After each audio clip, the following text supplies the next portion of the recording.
প্রেমিকা নয়, এবার বন্ধুত্বের টানে ঝিনাইদহে আয়ারল্যান্ডের যুবক। সামাজিক যোগাযোগ মাধ্যমে পরিচয় থেকে গড়ে ওঠা বন্ধুত্বের সম্পর্কের টানে বাংলাদেশে এসে ঘুরে বেড়াচ্ছেন তিনি ঝিনাইদহের বিভিন্ন জায়গায়।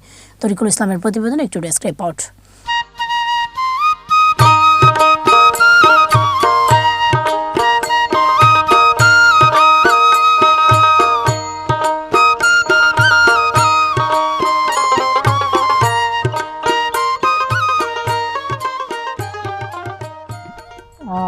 উনি আমাকে ইউটিউবে দেখছেন, ওনার পরিচিত ইউটিউবারদের ইউটিউবে দেখছেন। তারপরে উনি আমাকে মেইল করে যে উনি ফার্স্টে আমাকে মেইল করে কিছু কাজের জন্য।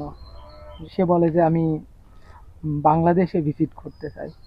আমি বলি ইউ আর ওয়েলকাম। তো সে ডেট বলে যে অমুক দিন আমি হয়তো বাংলাদেশে আসবো।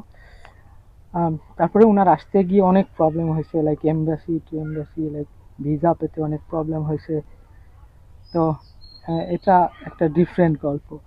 তো ফাইনালি আমি হচ্ছে গিয়ে, যেহেতু আমার অলরেডি বেশ কিছু ফ্রেন্ড আছে, আমি তাদের থেকে বলছি যে কীভাবে ওনাকে আনা যায়। তারপরে উনি হচ্ছে গিয়ে তারা রিকমেন্ড করছে অন অ্যারাইভাল ভিসা, মানে তোমাকে জাস্ট পাসপোর্ট নিয়ে চলে আসতে হবে। তারপরে হচ্ছে গিয়ে বাংলাদেশে আসলে তোমাকে এয়ারপোর্ট থেকে ভিসা দেবে।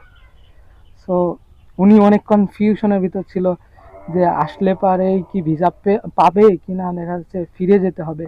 সো আমি এটা বলতেছি কারণ বাংলাদেশ ভিসা পলিসি আর একটু সহজ করা উচিত। ওকে, সো তারপরে উনি ফাইনালি আসছে। এসেই মানে ভিসা পাওয়ার আগে আমাকে বলছে যে আমি তো আসছি, maybe they will give me a visa.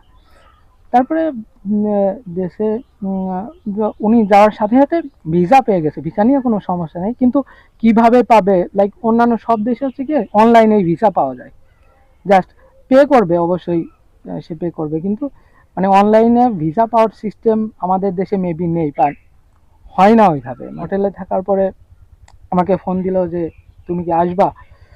আমি বললাম যে আমার তো একটু আছে, কাজ আছে, আমি 2 দিন পরে আসবো। তো 2 দিন পরে আসবো। তারপরে উনি অলরেডি আমার জন্য হোটেল বুকিং দিয়ে দিয়েছিলাম। আমার আব্বু বললো যে তুমি তাকে ইনভাইট করতে পারো যে আমাদের গ্রামে আসতে। আমি জাস্ট বলছি যে আপনি আমার গ্রামে যেতে পারেন।